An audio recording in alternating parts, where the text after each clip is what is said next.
Hey, what's going on the YouTube? This is SDL0320 representing JVS. So I'm back here again for another review. This is a movie review for an early screening I got to see today, which is Guardians of the Galaxy Volume 2. This is going to be a non-spoiler review. I did like it, kind of a more in-depth reaction, like literally a live reaction as soon as I got out of the theater. You should definitely go and check that out. I'll try to put that in the comment section below or description bar below. But let's break down what I thought about Guardians of the Galaxy Volume 2. Because to be quite honest with you, Guardians of the Galaxy is in my top 3 of all the Marvel films they've ever done. I think that Iron Man is definitely amazing. What they were able to do with Avengers is amazing. But to this day, still, Captain America, Winter Soldier is at the top. And second is Guardians of the Galaxy, beyond everything. Even Civil War, even Iron Man 1. And the reality of it was that they took a shot. You know, Guardians of the Galaxy was for adults. It was for those people that were engaged and wanted and loved music and space exploration. Like, it was, in so many respects, the modern day era version of a recreation of Star Wars incarnate. It was just funny, it was authentic, it was dynamic, and it was rich characters that nobody ever seen before but fell in love with instantaneously. And I think that everybody around the board, as far as the cast, did a great job. The thing that I'll say as far as a positive about this is that they were able to recapture the characters that we know and we love and explore them deeper. Like characters like Nebula versus, Gamora. Their relationship was so strained, you never really got to see what Nebula was really feeling, why she hated her sister so much, and then vice versa. What was their real history? They explore that in this one. With, Rocket and Groot, what are their relationships after the events that happened? They go forward with it. Even like with Peter Quill, and with his team and what they mean to him, even more so now after some time, and then the connection with his past. And thankfully they were able to get a vet in Kurt Russell to be Ego the Living Planet, which is, if you know from the trailers, that is actually Peter Quill's dad. How that comes to be and the organic, chemistry behind, Kurt Russell and Christopher Pratt is there. It's definitely there. Chris Pratt, he can make any room fun and lovable at the same exact time. He has this ability of making things very deep and emotional. One thing I'll say about this one versus the first one, this is way more emotional than the first one. There are deaths, there are moments that literally kind of shocked me. There were certain moments in the movie I was like, dang, this is rough. And I think that what I normally do is I kind of go and break down what I look at as far as the cinematography, as far as the score. The thing about the first Guardians, it had an amazing soundtrack. And I went into this film very low expectations because I looked at the soundtrack list and I wasn't for any of the real songs. But I think that they actually flowed really well with the film.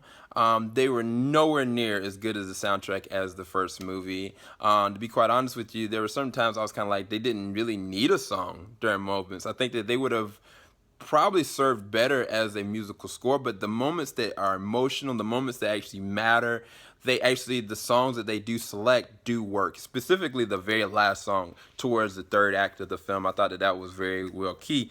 This is an IMAX experience. If you go and see this in IMAX, you will not be disappointed. The 3D is on key, the sound was awesome, but the visuals, they are really CG heavy in this one. And I think that more so than the first one, like the action is dynamic, is there, but it's very strange. Like characters such as Drax, they don't really get a lot of action screen moments. More so Gamora, Peter Quill, Nebula. I think they wanted to give time for other characters such as Mantis, such as Yondu, to be able to kind of shine. And to be quite honest with you, I think that Rucker does one of his best works as a character as Yondu in this movie. I think that he shined. Like, I mean, even more so than Kurt Russell in so many different respects, because towards the middle act, things just shift and change for everyone. There's this interesting dialogue that happens between Rocket and Yondu. There's this moment that something sad happens to Baby Groot, or something terrible happens to him, and you just kind of feel these different kind of emotions. Towards the third act, there was a moment where I was contemplating where if anybody would actually live. And I think that is something that I didn't expect to come out of this film, and I think that's where the emotional beat really hits. There's one moment where, you know, Baby Groot, like, something was about to happen. He just started to cry, and I was like, man, I'm starting to feel stuff, you know? But the problem with the film, and this is where I go into the story, is not in the actors. The actors, they definitely extend their characters. They commit to their characters. The problem is two different things. One, they try to make comedy versus allowing it to just naturally progress. I think I'm a firm believer that all the emotional beats and all the things that happen progressively through the story would have just kind of came out in their characters in general. But maybe that might be the scripting, maybe that might be them kind of pushing it to try to meet expectations. I'm not sure, but there was a lot of different comedic moments that were funny, but I want to say about 35 to 40% of it, like, was unnecessary. Like, I really was kind of like, not I was beating over head, but it was kind of like, this didn't need to necessarily kind of be here kind of thing. And I think it would have served the movie better to kind of just, like, if you're going to go and make that emotional commitment, go for it. And I think that it would have done better for the actual development of the characters and as far as the crowd is actually watching it. And then the story kind of goes all over the place. Not that the story is necessarily bad, but it centers around Peter Quill and his dad, like, specifically. You know, Nebula, you know, Mantis, and, you know, definitely Yondu, they play big key roles. But when you think about the villain in this one, it's kind of different. It's very different in terms of the way that they've done, like, the first one. The first one, it was very clear, you know, Ronan the Accuser is the main villain. In this one, it's kind of like it goes back and forth from different people that are kind of subpar villains versus who's the real villain kind of thing. And I thought that was really interesting, but it didn't serve the story necessarily well. I think they could have done a different way.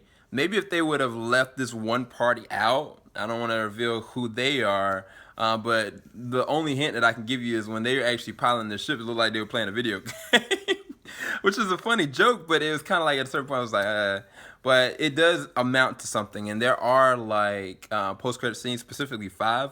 None of them, this is the only spoiler I'll say, have any ties necessarily to Avengers Infinity Wars at all. Like, they're more so catered to specifically for like the Guardians of the Galaxy franchise and what they're going to do progressing forward.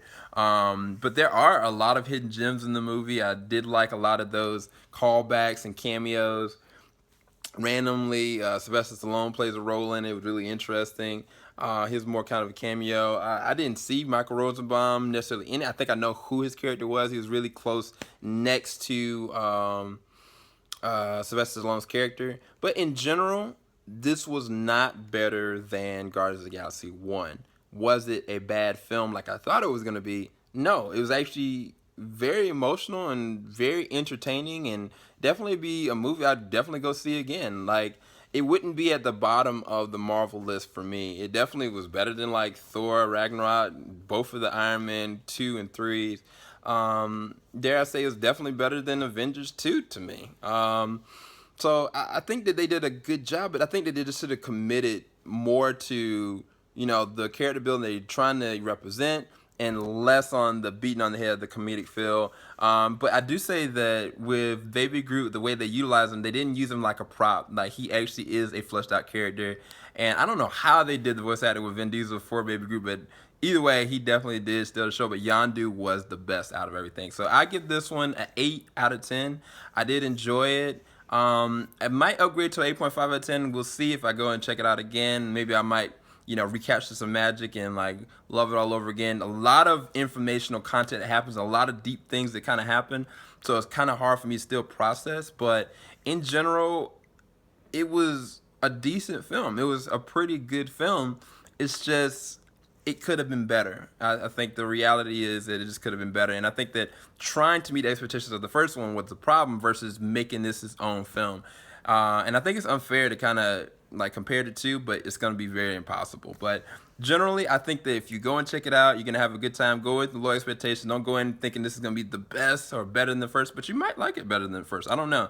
But either way, keep it locked. JVS, we ain't going to stop. Y'all have a blessed day. Peace, everybody.